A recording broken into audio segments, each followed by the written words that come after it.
Hello friends, welcome to savage point. So இன்றைக்கி இந்த டாப்பிக்கில் அதை பற்றி பார்க்க போகிறோன்னா, இன்னும் ஒரு 10 நாளில் Godzilla x Kong the new empire படம் வரப்போகுது. இதை தொடர்ந்து இந்த படத்தில் இருக்கக்கூடிய நிறைய முக்கியமான கேரக்டர்ஸ்க்கு தனித்தனியாக ஆர்ஜின் வீடியோ நம்ம சேனலில் போட்டுட்ருக்கோம். ஏற்கனவே ஷீமோ, ஸ்கார் கிங், தென் நம்ம காட்ஜிலா இவங்க எல்லாருக்கும் வீடியோ தனித்தனியாக கவர் பண்ணிட்டோம். ஸோ அந்த வீடியோ பார்க்காதவங்க மறக்காம டைம் இருந்தால் செக் பண்ணி பாருங்கள். கீழே டிஸ்கிரிப்ஷனில் லிங்க் கொடுத்துருக்கோம். இதை தொடர்ந்து இந்த படத்தில் இன்னொரு முக்கியமான கேரக்டர் இருக்க போறிய நம்மளோட சுகோ. ஸோ இவரோட ஆர்ஜின் என்ன, இவரோட பவர்ஸ் அண்ட் எபிலிட்டிஸ் என்ன, இது மாதிரி அவருக்குன்னு இந்த படத்தில் எப்படி வந்து ஸ்டோரி பிளாட் நகப்போகுது ஓவராலா இவரை பத்தி இந்த வீடியோ நம்ம பார்த்துடலாம். தென் இதே மாதிரி நம்மளோட காங்க்கு வந்து பாத்தீங்கன்னா தனியாக ஒரு ஆர்ஜின் வீடியோ கேட்டுட்டு இருக்கீங்க. ஸோ நாங்கள் பார்த்தோம், கண்டிப்பாக கூடிய சீக்கிரம் அந்த ஒரு வீடியோவும் நாங்கள் மேக் பண்ணுறோம். இது மட்டும் இல்லாமல் இப்போ ரீசெண்டாக Godzilla x Kong the new empire படத்தில் வரக்கூடிய ரொம்ப முக்கியமான, அதாவது இந்த படத்தில் புது டைட்டன்ஸ்லாம் இந்த வரப்போகுதுன்னு சொல்லி கன்ஃபார்ம் செய்யப்பட்ட டைட்டன்ஸ்லாம் என்ன அப்படின்னு சொல்லி ஆல்ரெடி நம்ம சேனலில் நேற்று ஒரு வீடியோ போட்டிருந்தோம். ஸோ அந்த வீடியோ பார்க்காதவங்க மறக்காம செக் பண்ணி பாருங்க. சரி, ஓகே ஃப்ரெண்ட்ஸ், இந்த வீடியோவை ஸ்கிப் பண்ணாமல் ஃபுல்லாக பாருங்க. சரி, இப்போ வாங்க நம்ம வீடியோக்குள்ள போகலாம்.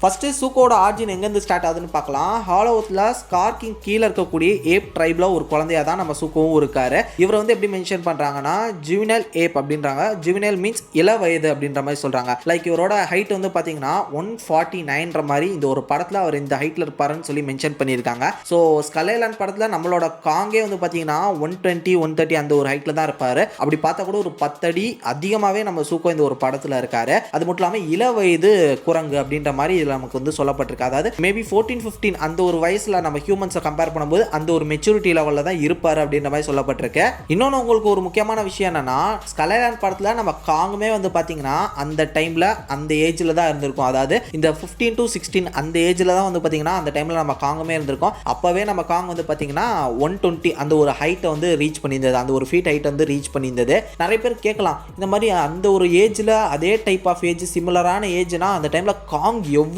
விக்ரஸா இருக்கும், ஸ்கல் கிராலர்ஸே போட்டு புரட்டி எடுக்கும். இதுல வந்து பாத்தீங்கன்னா குழந்தைத்தனமா காட்டாங்களே இந்த சுக்குவா அப்படின்னு சொல்லி நீங்க கேட்கலாம். அது அந்த டைம்ல காங்கோட சிச்சுவேஷன் அந்த மாதிரி. ஏன்னா தன்னை சுத்தி தன்னை சார்ந்து அவங்களுக்கு காப்பாத்துறதுக்கோ அவர் வந்து பாதுகாக்கிறதுக்கோ யாருமே இல்லை. அவர் தனி மரமா இருப்பார். அவரோட கூட்டத்தை பொறுத்தவரையும் அவங்க எல்லாருமே இறந்துட்டாங்க. அப்படி இருக்கும்போது அங்க இருக்கக்கூடிய அவரோட ஆபத்தை வந்து பாத்தீங்கன்னா அவரை தான் ஃபேஸ் பண்ணணும், அவரை தான் சாப்பாடு தேடிக்கணும். இப்படி சின்ன வயசுல அப்பேற்பட்ட ஒரு பொறுப்பு அவருக்கு வந்து புஷ் ஆனாச்சுன்ற காரணத்தினால இதை தாண்டி அவர் வந்து உயிரோட தப்பிக்கணும் அப்படின்ற அந்த ஒரு விஷயமா அவருக்குள்ள இருந்ததுன்ற காரணத்தினால அவர் அந்த டைம்ல அவ்வளவு மெச்சூர்டா அவ்வளவு விகரஸா மாறினாரு. பட் சுக்கோ வந்து பாத்தீங்கன்னா இத்தனை ட்ரைப்ஸ் அவர் சுத்தி இருக்காங்க, எல்லாமே அவரோட பெரிய வயசுக்காரங்க, ஹைட்லயும் பெருசு. இப்படின்னு பார்க்கும்போது யாரையும் ஒருத்தரை டிபெண்ட் பண்ணி இங்க நம்ம சூக்கோ வாழ்ந்திருக்கான்ற காரணத்தினால மேபி அவர் வந்து கொஞ்சம் குழந்தைத்தனமா இருக்கிறதுக்கான வாய்ப்புகள் இருக்கு. பட் இருந்தாலுமே அந்த ஒரு பேரியரை வந்து இந்த படத்தோட எண்டில் நம்ம சூக்கோ உடச்சிட்டு வந்துருவாரு. ஸ்கல் ஐலாண்ட் படத்துல எப்படி நம்ம காங் வந்து பயங்கரமாலாம் சண்டை போட்டாரோ அதே மாதிரி இந்த படத்தோட எண்ட்ல சூக்கோ வந்து பாத்தீங்கன்னா பயங்கரமா சண்டை போடுவாராம். இந்த படத்துல ஒரு முக்கியமான எமோஷனல் கேரக்டராகவே நம்ம சூக்கோ இருப்பாராம். லைக் இவங்களுக்கும், அதாவது நம்ம சூக்கோவுக்கும் நம்ம காங்க்கும் வந்து பார்த்தீங்கன்னா ஒரு நல்ல எமோஷன் பாண்ட் இருக்குமா. கிட்டத்தட்ட அவர் வந்து ஒரு தன்னோட பையனாவே நம்ம காங் வந்து ஏற்றுக்குவாராம். ஒரு சில டிவி ப்ரோமோல இந்த மாதிரி சூக்கோவோட கையை வந்து நம்ம காங் தொட வராரு. அப்போ சூக்கோ வந்து பார்த்தீங்கன்னா காங்கோட கையை கடிச்சிடறாரு. ஏன்டா என் கையை கடிச்சு அப்படின்ற மாதிரி நம்ம காங் வந்து கோச்சுக்கிட்டு அவரை தள்ளுறாரு. இந்த மாதிரிலாம் ஒரு சில ஃபன்னியான கிளிப்ஸ்லாம் வந்து பார்த்தீங்கன்னா டிவி ஆட்ஸ்ல வந்து காமிக்கிறாங்க. அப்படி பார்க்கும்போது டெஃபினட்டா இவங்களுக்குள்ள ஒரு நல்ல ஒரு பாண்ட், நல்ல ஒரு கனெக்ஷன் இந்த ஒரு படத்தோட எண்டுக்குள்ள வந்துடும் அப்படின்னு நம்புறேன். ஸோ இவர் வந்து பார்த்தீங்கன்னா சூக்கோ, மினி காங், ஸ்மால் காங், பேபி காங் அப்படின்ற மாதிரிலாம் சொல்றாங்க இந்த ஒரு படத்தில். இது வந்து பட்டப்பேர் மாதிரி நிக்நேம் மாதிரி வச்சு கூப்பிடுறாங்க போல. இந்த ஒரு பேரும் வச்சு இவங்களை வந்து கூப்பிட்டு இருக்காங்க. இவருக்கு வந்து இன்னொரு பெட் இருக்கு, அவரோட ஒரு ஃபேவரட் பெட். அது பேர் வந்து பார்த்தீங்கன்னா டாக். ஸோ அந்த ஒரு டாக் பார்க்கறதுக்கு வந்து ஒரு லிசார்ட் மாதிரி இருக்கும். லிட்டரலி பார்க்கறதுக்கு உடும்பு மாதிரியே இருக்கும். அந்த ஒரு லிசார்ட் மேலே ஏறி தான் வந்து பார்த்தீங்கன்னா நம்ம சுக்கோ சவாரி செய்வாராம். அவங்களுக்குள்ளேயும் ஒரு நல்ல ஒரு ஃபன்னியஸ்டான ஒரு பாண்ட் இருக்கும். அதை நீங்கள் படத்தில் பார்ப்பீங்க அப்படின்ற மாதிரி தான் சொல்லப்பட்டிருக்கு. எந்த விதமான சீன்ஸும் அதை பேஸ் பண்ணி ரிலீஸ் ஆகலாம். பட் கண்டிப்பாக படத்தில் இதுக்கான சீன்ஸ் வந்து நல்லா இருக்கும் அப்படின்ற மாதிரி சொல்லியிருக்காங்க.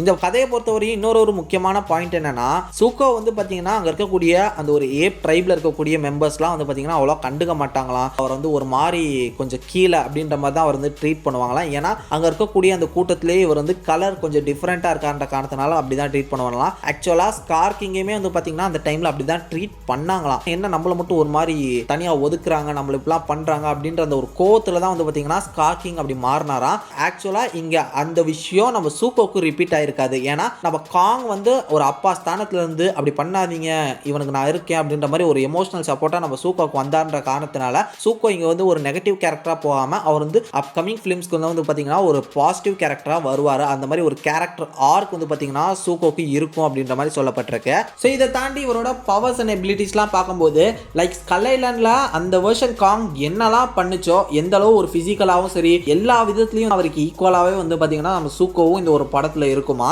சூக்கோக்கு இந்த படத்தில் இருக்கக்கூடிய ஒரு முக்கியமான ஒரு வீக்னஸ் என்ன அப்படின்னு சொல்லப்பட்டிருக்கிறது என்னன்னா எமோஷன். அதை வச்சு தான் வந்து விளையாடுவாங்களாம். பட் அதையுமே ஓவர் கம் பண்ணி இந்த படத்தோட எண்டில் வந்து பார்த்தீங்கன்னா சூக்கோ ஒரு நல்ல ஒரு கேரக்டர் ஆர்க் வந்து ரீச் பண்ணி ஒரு பெஸ்டஸ்டான ஒரு கேரக்டராக மாறுவார். லைக் நம்ம காங் கூட ஒரு ஒரு தளபதி மாதிரி வந்து ஒரு பொசிஷனில் வந்து நிற்பார் அப்படின்ற மாதிரி சொல்லப்பட்டிருக்கு. அதாவது கிங் காங்கா இந்த ஒரு படத்தோட எண்டில் நம்ம காங் மாறுவார். அதுக்கப்புறம் அவர் கூட சப்போர்ட்டிவாக வந்து நிற்கிற மாதிரி நம்ம சூக்கோ அவர் பக்கத்தில் இருப்பாரா, அதை தான் நான் சொல்ல வந்தேன். ஸோ இப்போ வரையும் சூக்கோ கொடுத்துருக்கக்கூடிய ஆர்ஜின் அண்ட் அவரோட பவர்ஸ் அண்ட் எபிலிட்டிஸ் இதெல்லாம் ஓவராலாக இவ்வளோ தான். இதை தாண்டி இந்த படத்தில் இன்னும் எத்தனை விஷயங்களை ரிவீல் பண்ணுறாங்கிறதெல்லாம் நம்ம படம் பார்த்தா தான் தெரியும். ஸோ இதே மாதிரி கண்டிப்பாக கூடி சீக்கிரம் நம்ம காங்க்கும் ஒரு ஃபுல் ஃப்ளெஜ்டான அவரோட ஆர்ஜின் ஸ்டோரி, இதை தாண்டி அவருக்கான பவர்ஸ் அண்ட் எபிலிட்டிஸ் என்ன, இந்த படத்தில் அவருக்கான ஸ்டோரி பிளாட் எப்படி போகுது இப்படின்னு ஓவராலாக அதுக்குன்னு ஒரு தனி வீடியோ நம்ம போடுவோம். இதை தாண்டி கம்மிங் டேஸில் வந்து பார்த்தீங்கன்னா WB வந்து நம்ம எல்லாருமே வெறுப்பேற்றிக்கிட்டு இருக்கான்.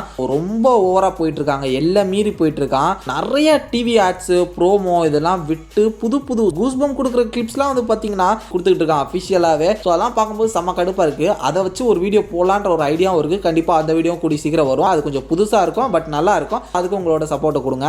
சரி ஓகே ஃப்ரெண்ட்ஸ், இந்த வீடியோ உங்களுக்கு ரொம்பவே பிடிச்சிருக்கும் நான் நம்புறேன். இதே மாதிரி தொடர்ந்து இன்னும் நிறைய வீடியோஸ் பார்க்கணும்னு வச்சிங்கன்னா மறக்காம நம்ம சாவேஜ் பஞ்ச் சேனலை சப்ஸ்கிரைப் பண்ணி அந்த பெல் ஐக்கனை ப்ரெஸ் பண்ணிங்க. அடுத்து ஒரு இன்ட்ரெஸ்டிங்கான வீடியோவில் நாளைக்கு வந்து உங்களை மீட் பண்ணுறது வரையும் tata bye bye, take care from A Square.